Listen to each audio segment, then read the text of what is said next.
Eh bien, bienvenue à vous. On va parler aujourd'hui du persona. Le persona, alors certaines vont le découvrir un petit peu plus dans les semaines qui arrivent, et d'autres ont déjà fait un petit peu le tour du concept, mais je pense que vous apprendrez chacune des choses sur le sujet. Vous voyez bien l'écran que j'ai mis en partage? Vous pouvez cliquer normalement sur le stream pour le faire, pour l'afficher. Voilà, donc en fait, le persona, c'est quelque chose qui est vraiment fondamental dans une stratégie. C'est à qui je vends et du coup, qu'est-ce qu'il ressent, qu'est-ce qu'il sait, qu'est-ce qu'il ignore et quel est son besoin. Et du coup, comment je vais m'adresser à lui pour lui présenter mon offre et le convaincre d'acheter chez moi. Donc c'est vraiment, c'est pour lui en fait qu'on a créé une entreprise, c'est vers lui que se destinent tous nos produits ou nos services. Donc c'est vraiment super important de bien travailler sur ce persona-là. Alors j'ai donné beaucoup d'informations déjà dans la newsletter qui est sortie hier. Si vous ne l'avez pas encore ouverte, vous pourrez voir, il y a des compléments. J'ai fait exprès de séparer un peu le propos entre la newsletter et le live, donc ils sont complémentaires. Aujourd'hui, en fait, on va se concentrer vraiment sur ce que c'est, pourquoi c'est important, et puis comment on peut l'utiliser. Donc le comment faire, je vous en parlerai aussi un petit peu, bien sûr, mais avec la formation, vous avez accès aux fiches et donc vous savez un petit peu plus quels éléments il faut renseigner. Euh, bon, j'avais prévu de vous faire un petit sondage en démarrage, mais je vous connais, donc je pense que ça ne va pas être la peine. Voilà, en gros, le plan qu'on va suivre aujourd'hui. On va détailler un petit peu ce que c'est vraiment un persona, ce que ça vous coûterait de ne pas en avoir à différents niveaux, comment on va le construire et puis quel est son lien son lien avec la vente qui est en fait notre objectif derrière. Donc voilà, ça c'était le petit sondage que je voulais poster, mais je sais déjà où vous en êtes. A priori, vous avez déjà entendu parler de ce mot. Peut-être que, par exemple, pour toi, Elodie, tu l'as pas encore bien clairement défini. C'est normal. Peut-être que pour toi, Audrey, t'en as, mais t'es pas encore sûr qu'il soit le bon. Ça va dépendre aussi peut-être de tes activités. Et puis pour toi, Laetitia, je sais que tu l'as bien défini et que tu l'utilises déjà. Donc vous en êtes toutes à des stades assez différents. Donc, quand on n'a pas de persona, le problème c'est qu'en fait on crée du contenu parce qu'on sait que c'est important, mais en fait on part un peu dans tous les sens. On ne sait jamais vraiment à qui il s'adresse. Et souvent, du coup, bon, déjà il y a tout un épuisement puisque on fait des choses sans résultat, mais en plus on ne peut pas mesurer l'impact de ce qu'on fait. Donc c'est vraiment inutile. Autant pas communiquer. Des fois, on a un persona, mais il est un peu flou. Donc ça, on va voir, il y a différents niveaux en fait de profondeur qu'on peut avoir sur un persona. Donc c'est déjà pas trop mal, parce qu'on a une vague idée finalement de qui ça intéresse. Le problème, c'est quand même que, mine de rien, on l'englobe dans dans un groupe qui est trop hétérogène. Et donc, du coup, même si on pense cibler quelqu'un, on est déjà en train de parler à tout le monde. Et finalement, ça glisse, le message, il n'est pas percutant, les gens ne se reconnaissent pas dedans. En tout cas, il y a une large majorité de l'audience qui ne s'y reconnaît pas, et du coup, c'est assez vain quand même en termes de communication. Parfois, c'est un problème d'alignement avec l'offre, c'est-à-dire que on rêverait peut-être de vendre à telle ou telle personne, mais il se trouve que notre client, c'est pas lui. Donc ça, c'est ce que j'ai appelé le persona qui est mal défini. Et le problème, c'est que quand on fait ça, on n'attire pas nos clients, on attire des curieux, on attire aussi parfois des concurrents. En fait, tous ces gens-là, ils sont dans l'observation, mais ils vont pas s'engager sous vos posts, ils vont pas commenter vos articles de blog, ils vont pas les partager. Et non seulement ils s'engagent pas sur vos contenus, mais en plus forcément, ils vont pas acheter. Donc, pour faire ça bien, on va déjà voir ce que c'est et ce que c'est pas. Donc, un persona, si vous vous limitez à lui fixer une tranche d'âge, un secteur d'activité ou un profil sociologique un peu vague, vous allez tomber à côté. Vous allez avoir quelque chose, mais ça sera un persona qui est flou. Donc, il faut vraiment vous dire, j'ai besoin que mon persona, ce soit un portrait ultra précis d'une personne réelle et réaliste qui a exactement le problème que je peux résoudre pour lui. Donc, quand vous allez le faire, vous allez avoir le sentiment, des fois, d'inventer une vie. Mais c'est un petit peu comme si vous écriviez un roman et que vous alliez inventer un personnage. La différence avec le roman, c'est qu'il y a une part qui n'est pas fictive, puisque vous devez l'aligner sur un profil qui existe, avec un besoin et un problème qui existe dans le vrai monde. Donc, certes, vous allez lui donner un prénom, un âge, une ville d'habitation, des habitudes de loisirs, mais tout ça, en fait, c'est pour visualiser quelqu'un dans votre tête au moment où vous écrivez pour lui, quel que soit le texte que vous écrivez, et ça va vous permettre de l'adresser pleinement. Au lieu d'imaginer une masse informe de lecteurs, vous allez écrire pour, mettons qu'elle s'appelle Anna par exemple, vous allez écrire pour Anna. Et cette Anna, elle a, parce que vous l'avez préparée, toute une réalité. Et ça va vous aider à adapter en fait votre ton, le choix de vos mots, et puis à diffuser un message qui va lui parler, où elle va vraiment se reconnaître. Donc il y a le niveau de surface quand on travaille son persona, on est un petit peu obligé d'en passer par là. C'est ce que je vous ai mis dans le tableau, donc l'âge, le métier, la localisation. Là, à ce stade, c'est ce que j'ai appelé une silhouette, c'est pas opérationnel. Après, il y a un niveau un peu profond qui est intéressant, qu'il faut travailler, c'est quels sont les problèmes et les frustrations de cette personne-là. Donc ça, j'ai fait une coquille sur ma slide, je voulais dire ça devient utile, ça guide votre contenu et ça va jouer sur votre façon de parler de votre offre et puis sur les informations que vous allez diffuser. Après, il y a le niveau intime et c'est vers ça qu'il faut arriver par couches successives. C'est en fait, imaginez-vous cette personne, ce qui la tient éveillée la nuit, ce qu'elle se dit quand elle pense à son problème, donc que ce soit un problème lié à sa situation particulière ou professionnelle, ça dépend si vous avez une cible qui est en B2B ou en B2C. Mais qu'est-ce qui la tient éveillée la nuit qui fait que ça tourne dans sa tête et qu'elle a un problème récurrent sans solution.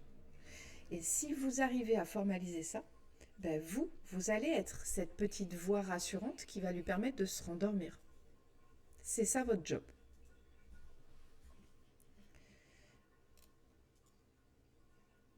Alors, euh, donc je vous ai mis, voilà, il faut qu'elle se dise, ah mais c'est pas que c'est intéressant, ça, intéressant, des curieux, ils peuvent se le dire quand ils voient vos contenus, des pairs aussi, qui ne sont pas censés être vos clients, des gens peuvent toujours trouver intéressant ce que vous avez à dire. Mais là, il faut qu'elle se dise, elle parle de moi, c'est exactement ma situation. Donc, si vous vous dites, ben voilà, mon persona, c'est Sophie, elle a 38 ans, elle est entrepreneuse dans le Vaucluse, vous n'avez pas un persona. Vous avez compris, c'est le niveau surface. Si vous vous dites, c'est Sophie, elle a 38 ans, elle est entrepreneuse dans le Vaucluse et elle est active sur les réseaux mais absente sur Google. C'est pas mal déjà, parce que vous avez identifié un problème qui est une absence sur Google qui probablement la prive d'une certaine visibilité qui sera importante pour sa boîte. Mais vous avez aussi une vue sur ce qu'elle est capable de faire. Elle est quand même sur les réseaux. Donc c'est quelqu'un qui a une conscience quand même du digital, du rôle du digital dans sa stratégie. Le vrai persona utile, c'est Sophie, peu importe qu'elle ait 38 ans, on pourrait le remettre, qui a lancé son activité de coaching. Donc on apporte un degré de précision. Vous voyez que c'est plus une entrepreneuse, elle a une activité spécifique. On pourrait même aller plus loin, une activité de coaching dans quel domaine? Il y a 8 mois. Donc elle a une histoire avec son entreprise. Elle poste régulièrement, donc c'est une manière beaucoup plus avancée que de dire elle est active sur les réseaux, mais on pourrait aller même plus loin. Elle poste tous les jours sur Instagram par exemple. Donc en fait elle se donne à fond. Ou alors elle saupoudre, donc elle poste une fois par semaine sur ses 3 réseaux principaux. Si vous arrivez à ce niveau de détail, ça va être vachement plus percutant, parce que forcément on ne dit pas les mêmes choses à quelqu'un qui s'épuise sur les réseaux et qui n'a jamais activé son SEO sur Google, de quelqu'un qui saupoudre et qui n'a pas fait Google. Lui dire ne te lance pas à fond dans les réseaux, c'est pas le moment par exemple. Mais sa problématique, c'est qu'elle n'a aucun client payant. Il n'y a personne qui la paye pour ses services. Donc, elle se dit, dans sa tête, elle se dit que c'est peut-être pas fait pour elle. Elle est soit en train d'abandonner sa stratégie sur le digital, soit carrément son activité d'entrepreneuse. Mais au fond, elle sait que son problème, c'est qu'elle ne sait pas à qui elle parle. Alors là, si on a un persona de ce genre, eh ben, on est justement face à quelqu'un qui a conscience que le digital c'est important, mais qui en plus a identifié la difficulté qui est la sienne. Bah, j'attire que des curieux, j'ai pas de clients qui me payent, pourtant j'ai de l'engagement. Donc clairement, je pense que mon problème, c'est que je ne sais pas à qui je m'adresse. Et si elle n'est pas encore à ce niveau de conscience-là, pour autant, c'est vers ça que vous allez devoir l'emmener. Donc ça va être votre job de lui dire, bah voilà, en fait, tout ce qui se passe là, l'analyse, quoi, au fond, ce qu'il faut comprendre, c'est que certes, tu communiques au bon endroit, certes, tu communiques à une bonne fréquence et t'es régulière, mais tu ne t'adresses pas spécifiquement à ta cible. Alors, je vois qu'il y a un petit commentaire d'Audrey. Euh, par exemple, son envie de pâte à tartiner et de bien nourrir sa famille avec des produits sains ne va pas l'empêcher de dormir, c'est un peu excessif, bien sûr. Donc effectivement, quand on dit ça, c'est qu'il faut essayer d'aller au problème le plus profond. Et en fait, ça, c'est ce que vous travaillez dans le module avec Camille, c'est que votre persona, il a des conflits internes, externes, mais aussi philosophiques. Et en fait, pourquoi elle veut faire manger des produits sains à sa famille? Parce qu'elle a conscience de la pollution dans l'agroalimentaire classique. Elle a conscience des risques de maladie et elle ne veut pas faire peser ce poids-là sur ses enfants. Et en fait, c'est ça qui la tient éveillée. Tu vois. Et toi, bien sûr, tu ne vas pas résoudre le problème de la pollution des sols dans le monde, mais tu peux lui apporter une solution avec ta pâte à tartiner bio, locale, etc. Tu vois, c'est une part de solution. C'est-à-dire que ce qu'elle va aimer chez toi, et qu'il faut que toi tu lui fasses ressentir, bah, c'est que tu as le même conflit philosophique qu'elle, et que tu cherches des solutions, et que tu as celle-ci. Voilà. Tu vois. Donc si on n'a pas de persona, on parle dans le vide, mais on va essayer de détailler un petit peu. Okay. Donc le problème, c'est que quand on n'a pas de persona, par exemple, moi j'ai démarré avec Pragma en me disant bah, je m'adresse aux profs. Les profs, c'est pas un persona, mais c'était comme ça que je pensais le truc au départ. Donc c'était un peu plus spécifique parce que c'était ceux qui veulent devenir rédacteurs web. Au tout début, avant ou bien avant Pragma, quand j'ai créé un groupe sur Facebook, c'était ça. Et puis après, c'était plus que la rédaction web, c'était la communication digitale. Puis finalement, c'est devenu ceux qui veulent devenir entrepreneurs et se servir de la communication digitale. Ça a évolué.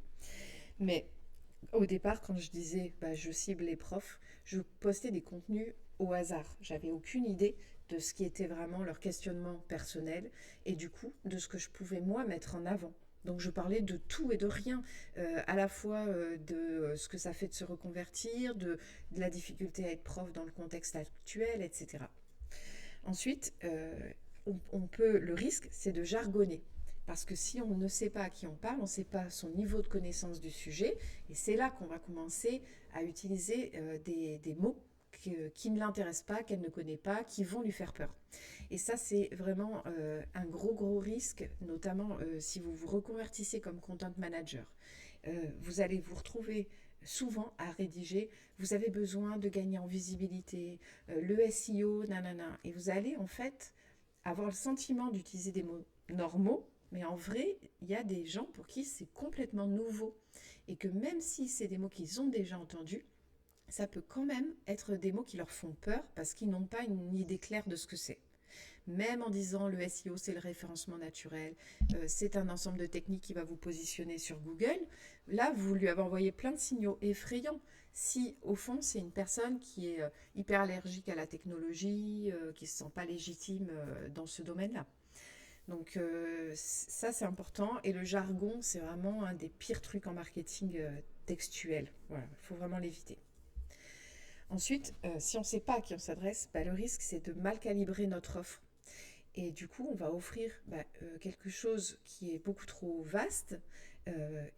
Cette personne-là, bah, elle va se dire, mais j'ai pas tous ces besoins-là, moi. J'ai juste besoin d'un accompagnement, par exemple, sur mon site web. J'ai juste besoin d'une pâte à tartiner que je peux trouver pour pas trop cher près de chez moi. J'ai juste besoin d'un gîte pour me détendre un week-end. Et en fait, Si on ne connaît pas le problème profond de notre persona, eh ben ouais, on va se retrouver forcément à lui proposer un peu des choses qui dépassent le cadre. Voilà. Euh, et puis après, bah, on ne sait pas où poster nos contenus. On ne sait pas s'il faut poster sur tous les réseaux, s'il faut tout miser sur Google, si jamais c'est les réseaux, est-ce qu'il faut en choisir un et comment faire, lequel. En fait, tout ça, ça dépend de quels sont les usages numériques de votre cible. Est-ce que c'est quelqu'un qui n'est pas du tout sur les réseaux ou très peu, qui en fait utilise principalement Google Maps? Est-ce que c'est quelqu'un qui est que sur Insta? Est-ce que au contraire c'est quelqu'un qui ne s'intéresse que à des profils ultra pro et qui va sur LinkedIn? Vous voyez, ça va vraiment dépendre de ses usages. Et ça, c'est pas, c'est à la fois comment? C'est à la fois une chose qu'on fait à titre personnel. Moi, voilà, ma sensibilité m'amène à utiliser plus favorablement, par exemple, Instagram. Mais dans le cadre professionnel, si je recherche un prestataire pour ma boîte, je vais aller sur LinkedIn ou alors je vais aller sur Google. Vous voyez, donc il faut repérer ça. Ça peut être aussi des plateformes, par exemple. Moi, je passe que par des plateformes qui sécurisent le truc, donc je vais que sur Malte. Donc peut-être qu'en tant que freelance, il faut être sur Malte. Et donc quand on travaille ce portrait-là et qu'on identifie les canaux d'information qu'elle utilise, et ben nous, on va pouvoir aller se positionner au bon endroit et du coup, pas démultiplier notre présence. Parce que sinon, l'effort, il est énorme et en plus, on convertit très peu. Dites-vous bien qu'en travaillant bien votre persona, vous allez bien travailler des petits textes que vous allez disséminer partout sur Internet. Et notamment, c'est pas que sur votre page à propos sur votre site, c'est aussi dans la bio, par exemple, de votre profil LinkedIn ou Insta, ou la section à propos de votre compte Facebook. Et il faut que quand un client, le client qu'il vous faut, celui que vous ciblez, il la lise, il se dise tout de suite, c'est exactement pour moi. Elle parle de moi, j'ai besoin de ça. Et il faut que ça passe vite parce que le temps d'attention est extrêmement limité et que de la concurrence il y en a et que sinon ils vont passer à autre chose. Donc on doit être hyper aiguisé dans notre rédaction de présentation pour cette raison-là. Pour qu'il reste, pour qu'il aille voir nos posts ou qu'il lise nos pages services et pour qu'il fasse l'action que nous on veut qu'il fasse, c'est-à-dire cliquer sur le bouton d'achat, la prise de rendez-vous, etc. Il y a un coût qui est lié au temps. Ça, vous le comprenez bien. Évidemment, si on ne sait pas qui on cible et qu'on passe notre temps à publier des choses un peu dans le vent, et ben en fait, on perd beaucoup, beaucoup de temps. Et ce temps-là, il n'est pas rémunéré. Donc je vous ai mis plein d'exemples de tout ce que vous pourriez faire qui vous donne le sentiment d'avoir fait, d'avoir agi pour votre communication et qui en fait tombe à l'eau. Et c'est vraiment du temps perdu parce que vous le perdez sur votre com, bien sûr, parce que du coup, vous passez du temps à faire des choses inutiles alors que vous pourriez agir avec stratégie, mais c'est du temps perdu aussi pour vos clients parce que vous passez moins de temps à peaufiner vos missions, à apporter vraiment un service ultra qualitatif. Donc finalement, quand on fait ça, on travaille beaucoup et on n'a pas de résultat. Donc le coût temps, il est vraiment à prendre en compte. Il y a le coût énergie mentale. Donc là, c'est vraiment le casse-tête, quoi, de se dire ah, mais qu'est-ce que je vais poster lundi? J'ai déjà parlé de ça, je me souviens plus quel jour c'était, et j'avais fait un carrousel, et est-ce que finalement j'aurais pas dû faire ci? Et en fait, on est tout le temps en train de remettre en question ce qu'on a fait, en train d'hésiter sur ce qu'on va faire après, et du coup, on n'est pas au clair. Et on s'épuise et ça décourage. Après, on se dit, c'est bon, je vais arrêter, j'arrête tout, la newsletter, les posts, etc. Et c'est dommage, parce qu'on pourrait arrêter pour une raison stratégique, c'est sûr, peut-être qu'il y a des canaux qu'il faut moins travailler, mais là, arrêter de but en blanc parce qu'on n'a pas de résultat, alors que c'est juste un problème de persona, c'est dommage. Il y a un coût de crédibilité. Si vos murs Facebook, vos profils LinkedIn ou Insta ou vos articles de blog parlent de tout et de rien sans vraiment de logique, quand le message que vous diffusez à l'intérieur d'un post, il est flou. Par exemple, vous essayez de dire plein de choses différentes dans un même post. Ça, c'est un travers qu'on peut avoir. Bah, en fait, il faut apprendre à découper en idées simples, une idée en post et une idée basique. Il n'y a pas besoin d'avoir une idée complexe. Vous n'êtes pas en train de faire une dissertation. Et donc, quand on arrive à avoir cet esprit synthétique-là, on gagne en crédibilité. Les gens écoutent ce qu'on a à dire et ils se disent, elle est claire, elle sait de quoi elle parle. Alors qu'au contraire, quand c'est le bazar ou qu'on a des postes trop fournis, que ça part dans tous les sens, ben, finalement, les gens, ils fuient. Ils se disent, oula, elle est peut-être compétente, mais c'est pas clair dans sa tête, elle pourra jamais m'aider à clarifier. Vous voyez, ce genre de problème-là. Et puis il y a le coût argent, c'est lié quand même principalement au temps aussi. Donc il y a à la fois ce temps passé non rémunéré à faire des contenus pour rien, mais il y a aussi le fait que il n'y a pas de vente derrière. Donc du coup, forcément votre entreprise n'est pas rentable.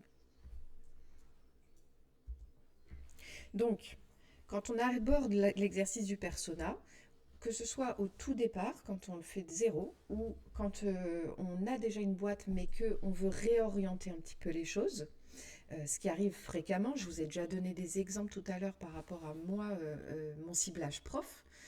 C'est des choses qu'on affine avec le temps et parfois on fait des bifurcations. Quand on se prête à cet exercice, il faut vraiment comprendre pourquoi on le fait. Et du coup, ça nous permet de savoir que c'est pas un exercice de style, c'est pas juste il faut le faire, voilà, je le coche, je l'ai fait. C'est pas non plus un truc de marketeur qu'on vous force à faire absolument. C'est vraiment une des décisions fondamentales pour avoir une entreprise qui est rentable.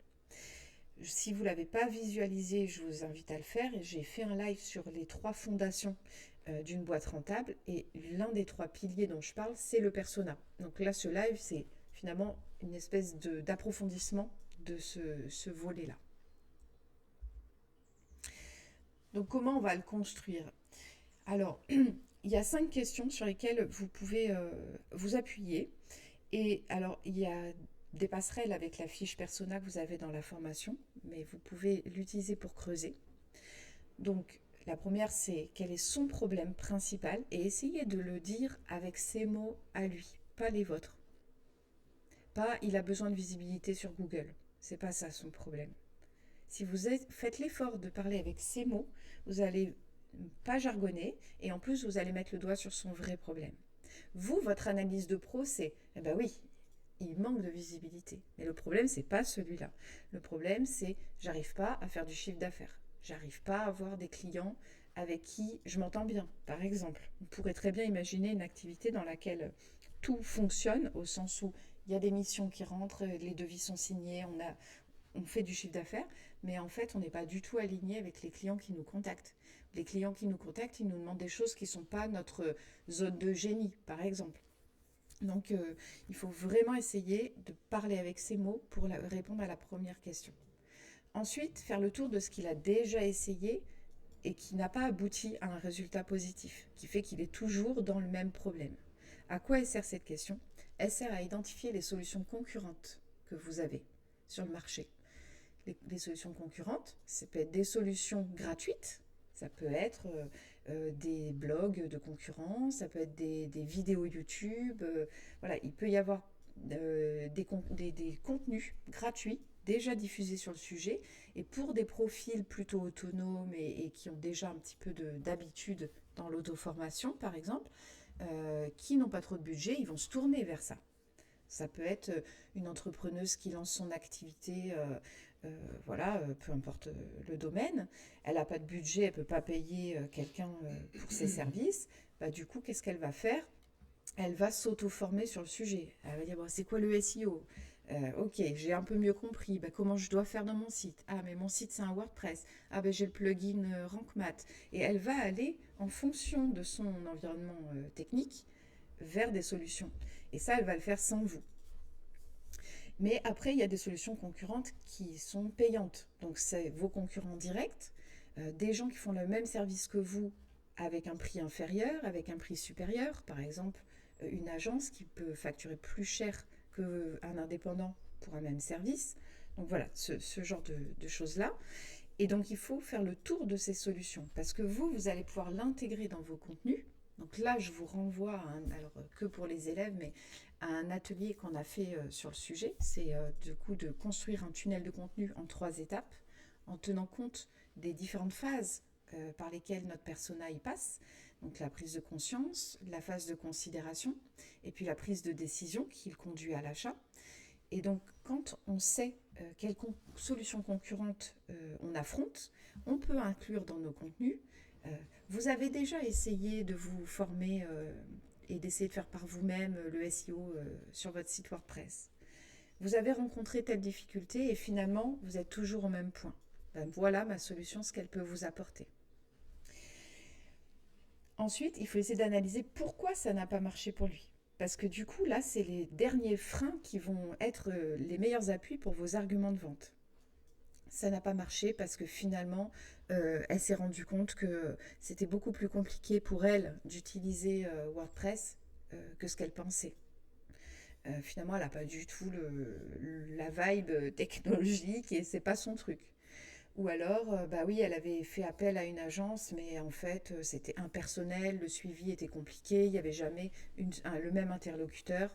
Et c'est ça qui fait que aujourd'hui, elle a abandonné la collab avec l'agence et que vous, avec des arguments comme la relation interindividuelle, le suivi perso, le fait que vous ne prenez pas plein de clients en même temps, que vous travaillez seul, donc forcément vous êtes la seule interlocutrice, tout ça, ça va être des arguments que vous pourrez valoriser face à ce persona pour le convaincre de travailler avec vous.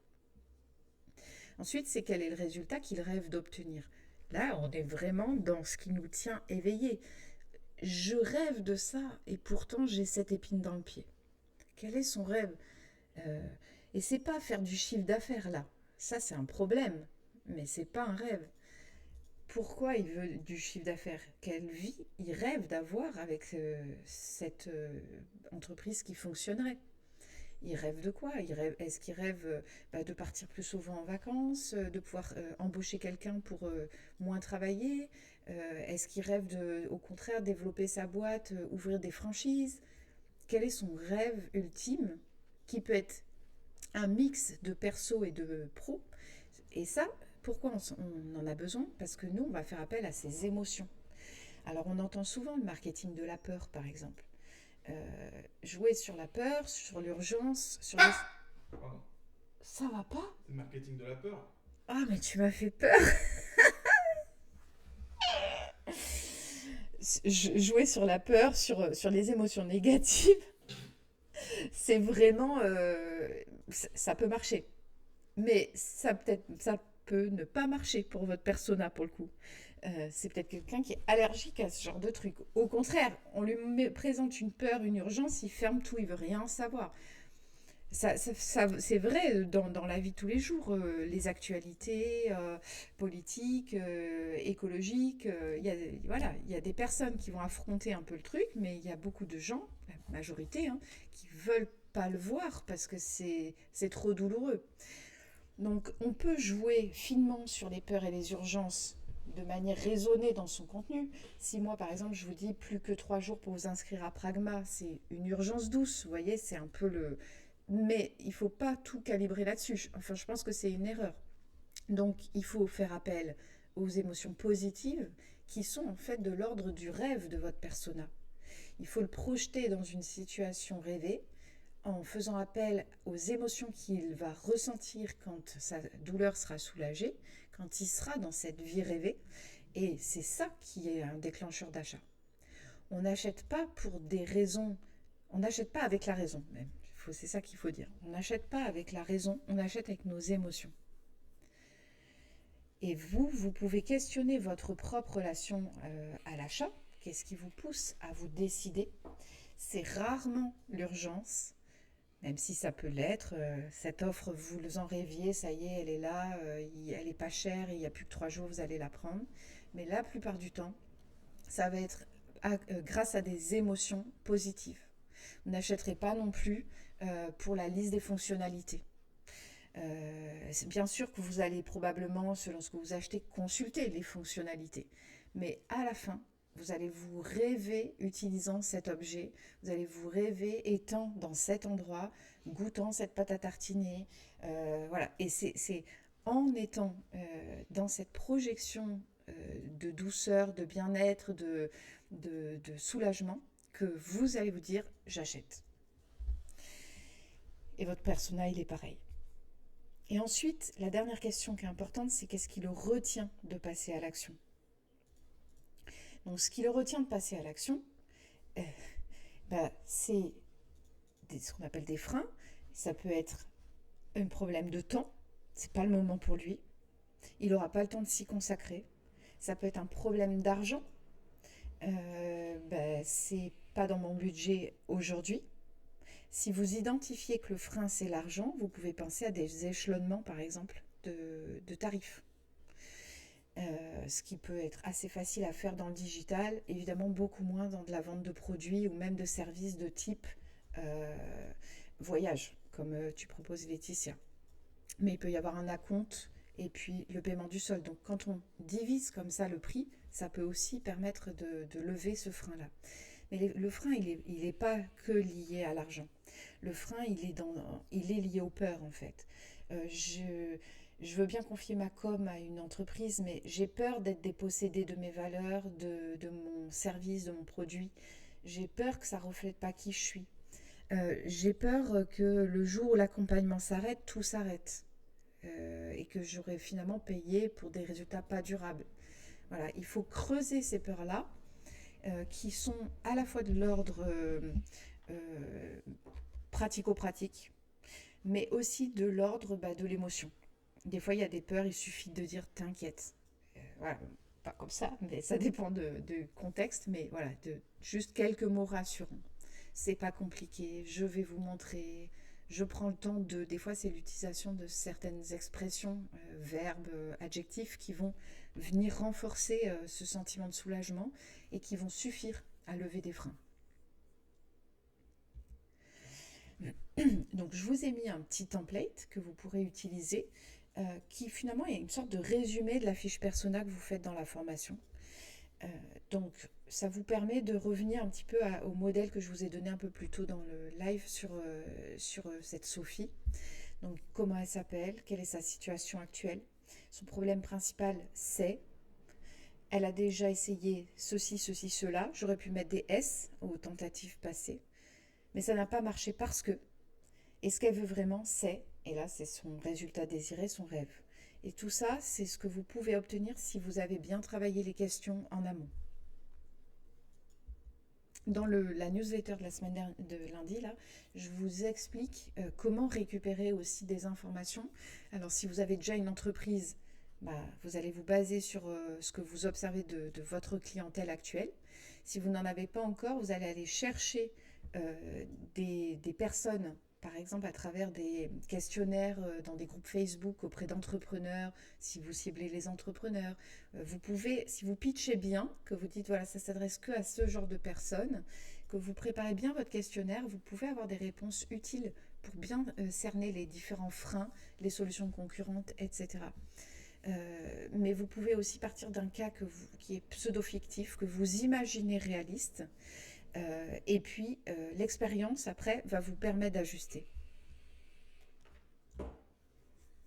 Donc il y a un lien direct entre le persona et la vente, et je vous montre un petit peu ce que ça peut donner en termes de communication, de production de contenu. Donc quand on n'a pas de persona, on va dire voilà, moi je fais du coaching business, moi je loue un gîte dans le Luberon, moi je vends de la pâte à tartiner, ou moi je suis content manager ou biographe. Ça, c'est un niveau qui n'est pas efficace. Il faut arriver à une phrase qui ressemble un petit peu à celle que je vous ai mise en face, qui est finalement un peu la mienne. J'aide les profs, et j'aurais pu mettre et ex-prof, à créer une entreprise rentable en 6 mois. Et je peux même détailler encore plus, grâce à la stratégie digitale. Quand on n'a pas de persona, en fait, on n'a plus que soi-même comme sujet de communication. Et en fait, on parle trop de soi. On parle trop de soi, c'est je partout, dans nos posts, dans notre page à propos, etc. Sauf que les gens s'en fichent en fait de nous. Ils s'en fichent de nous à titre pro comme perso. Ça les intéresse pas. Ils n'ont pas envie de lire des choses sur les autres. Ils ont envie qu'on leur parle d'eux. On est très égoïste et il faut en tenir compte quand on communique. Donc si vous n'avez pas de persona, vous allez vous faire votre CV. Je sais faire ci, je sais faire ça, j'ai appris à faire ça. Mais si vous avez un persona, vous allez parler de son problème. Et c'est par là qu'il faut toujours démarrer. Démarrer par le problème dans toutes vos rédactions, quel que soit ce que vous avez à écrire. Un post, une newsletter, un, une page de service, une page à propos, une page de vente. Voilà, c'est pas que réservé à la vente, à la page de vente. C'est vraiment tout type de contenu. Votre bio sur Insta, votre bio sur LinkedIn, tout doit partir d'abord du problème.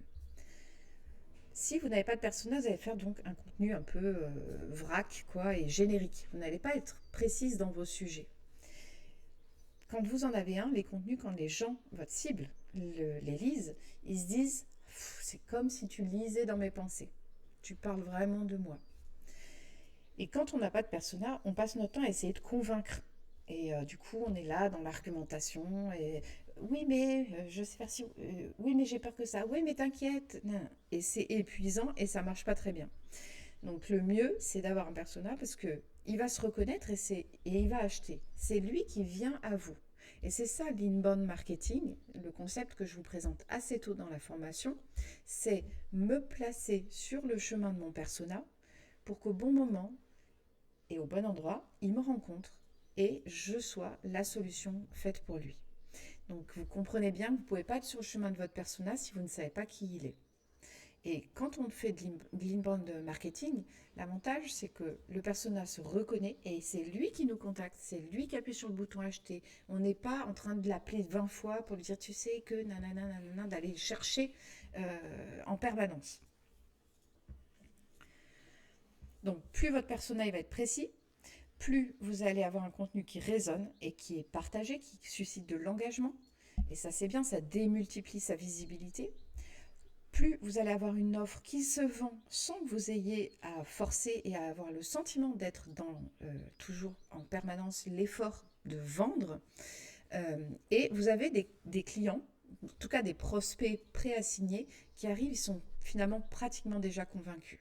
Quand vous allez arriver dans le premier rendez-vous client, c'est souvent à sa demande et il est déjà sûr de vous confier les choses, à moins qu'il ait un frein que vous n'identifiez pas et que vous n'arriviez pas à lever dans cette espèce d'échange qu'on travaille dans la formation avec le call client qui est censé vous permettre de dérouler naturellement un argumentaire de vente qui va être convaincant. Donc il faut créer un persona parce que ça va vous permettre de vous nicher. Donc c'est une niche dans le marketing, c'est un tout petit segment, c'est un sous-segment de marché. Et ça, c'est pas, il ne faut pas le voir comme je réduis le marché que je peux toucher, même si factuellement c'est vrai. C'est qu'en fait, on va amplifier son impact au moins dans cette zone-là. Plutôt qu'essayer d'être partout et d'être nulle part, on va se trouver une bulle et on va être ultra présente dedans. Donc c'est par exemple la stratégie du podcast Avant j'étais prof. Elle est omniprésente dans la sphère des profs en reconversion. Vous voyez, c'est ça se nicher. Et évidemment que c'est source de business et de pertinence, de crédibilité, elle gagne du temps, enfin tout ce qu'on a vu avant, tous les coups lui échappent. Enfin, elle échappe à tous ses coups plutôt.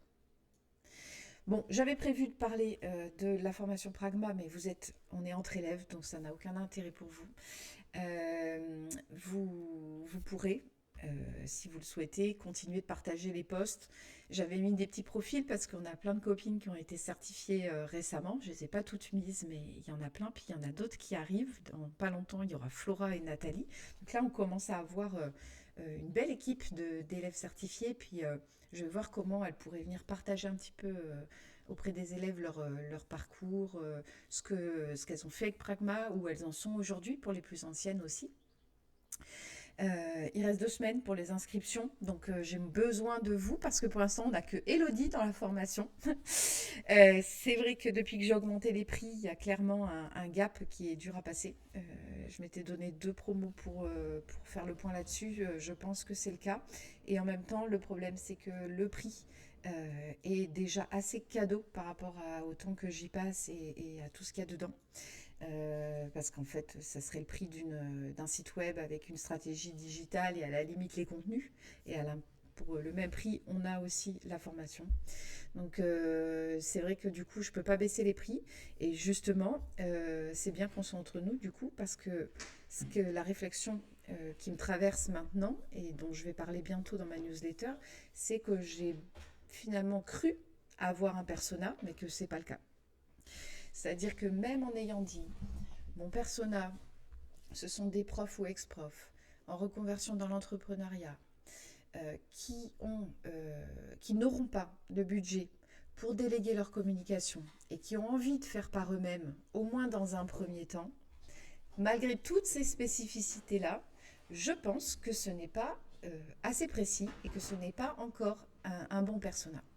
Alors avec Gaëlle, donc Gaëlle, c'est pour celles qui ne la connaissent pas, c'est une ancienne élève, une des toutes premières qui m'assiste sur différents points de la formation et qui fait une newsletter que vous allez recevoir, que vous recevez une fois tous les 2 mois. Elle va bientôt arriver dans vos boîtes là, dans 3 jours. Donc bref, avec Gaëlle, en mai dernier, on a travaillé sur les personas et on a vraiment clarifié plein de choses. On s'est rendu compte que les profs en reconversion, ils étaient à différents endroits du tunnel de vente et qui n'étaient pas tous matures, prêts à l'achat. Et donc, on a identifié 3 personas. On a le persona, alors je le fais de mémoire, hein, donc je n'essaie de pas dire trop de bêtises, mais donc on a un persona qui est le ou la prof euh, encore en poste ou en arrêt maladie, en tout cas qui est toujours titulaire de son poste, qui est en souffrance et qui sent qu'elle doit trouver une issue pour partir de l'éducation nationale. Cette personne-là, je peux la cibler, je la visualise, j'ai été elle en plus, donc ça m'aide. Sauf que elle est extrêmement loin de la décision d'achat. Elle n'est même pas encore dans la phase de prise de conscience, en fait, dans le tunnel.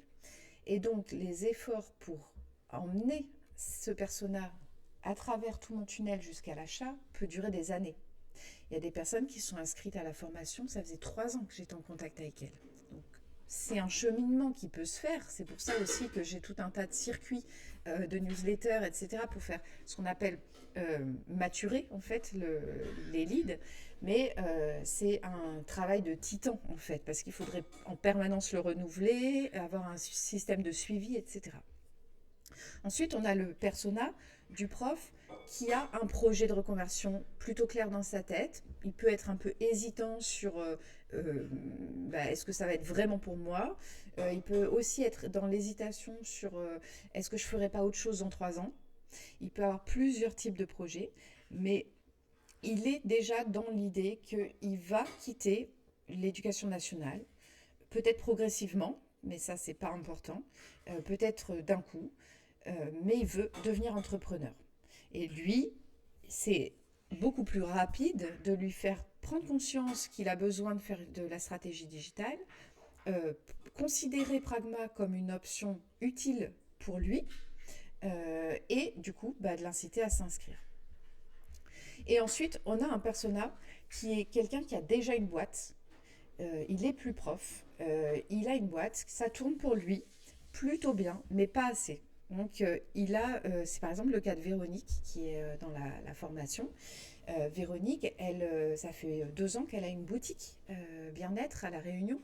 Et typiquement, elle connaît sa cible, elle a un vrai magasin, elle vend des produits depuis 2 ans, elle a une collaboratrice, elle fait sa trésor, elle gère sa boîte, quoi. Mais elle arrive difficilement à capter les parts de marché qui pourraient être les siennes sur l'île de la Réunion. Et donc le circuit jusqu'à l'achat est ultra court, puisque elle a identifié, elle est déjà dans sa prise de conscience, elle est déjà faite. Elle considère Pragma, elle achète. Vous voyez, je la chope à un autre endroit, on va dire, dans le tunnel. Pardon. Vive le pollen. Donc, le constat que je fais, c'est qu'on a bien bossé nos personas. Ceux-là, ils sont en fait efficaces, mais Premier problème, je chope trop de personnes qui sont pas encore, enfin qui sont les plus éloignées. Donc, du coup, c'est très difficile. Ça voudrait dire qu'il faut que je me dise que pour chaque persona, je dois mettre en place 3 ans de contenu au moins. Donc ça, c'est première faiblesse qui me fait dire qu'il faut que j'abandonne purement et simplement, en fait, que c'est pas mon job finalement, que c'est plus le job, par exemple, de Florence avec son podcast. Euh, Ensuite, j'arrive à toucher assez peu de profs qui ont déjà leur activité.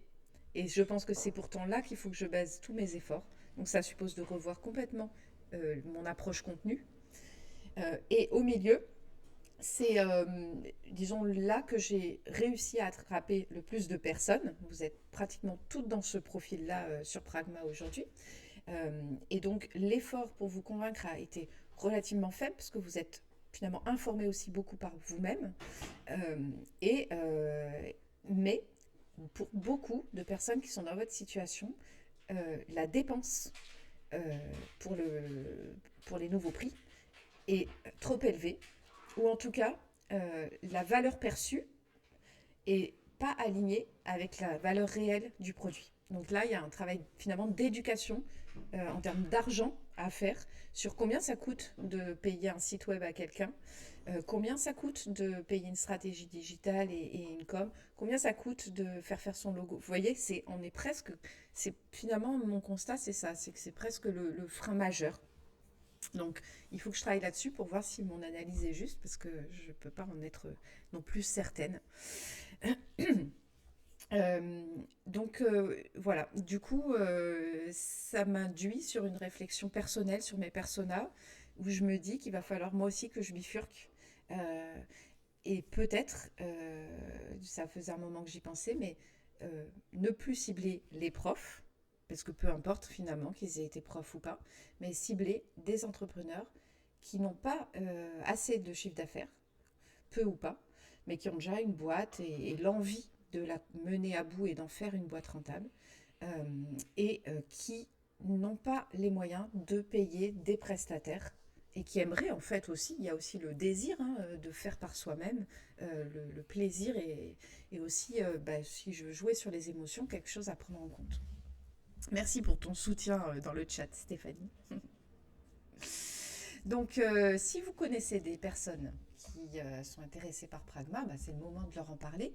Je vous avais mis dans la newsletter que vous pouvez me demander un petit cadeau si vous le souhaitez que je vous accompagne sur un sujet particulier, pas forcément directement si ce n'est pas le moment pour vous, mais on peut se programmer des séances de coaching même après votre certification, sur des points business, sur de la com, peu importe, des choses, en tout cas dans mon domaine de compétences, bien sûr, ça serait avec grand plaisir, par exemple.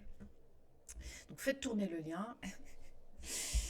Et je refais un live normalement, parce que pour l'instant, je suis censée avoir ma plus jeune dans les pattes, mais je vais essayer de m'organiser la semaine prochaine. Donc là, on va parler un peu du statut de micro-entrepreneur, mais on va surtout parler du quotidien, de ce que ça fait de travailler de chez soi. Est-ce que finalement on est si libre que ça? Je vais questionner en fait le mot indépendant. Est-ce qu'on est si indépendant que ça? Et si c'est pas le cas, de quoi on dépend? Voilà, plutôt on va dire vie quotidienne de l'entrepreneur, ça va plutôt tourner sur ce sujet.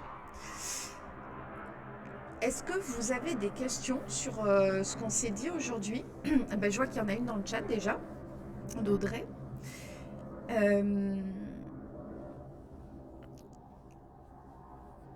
Alors je suis désolée parce que du coup, le début de ta question, oui, mais ça, il y en a beaucoup aussi, Manon. Je sais pas à quoi tu fais référence. Tu peux fermer, s'il te plaît.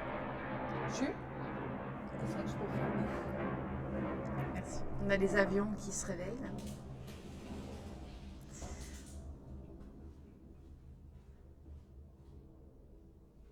Ok. Alors, du coup, je sais pas s'il y en a beaucoup parce que je sais pas exactement de quel type de persona tu parles, mais en effet, c'est malin de se nicher sur prof fonctionnaire, mais c'est pas suffisant.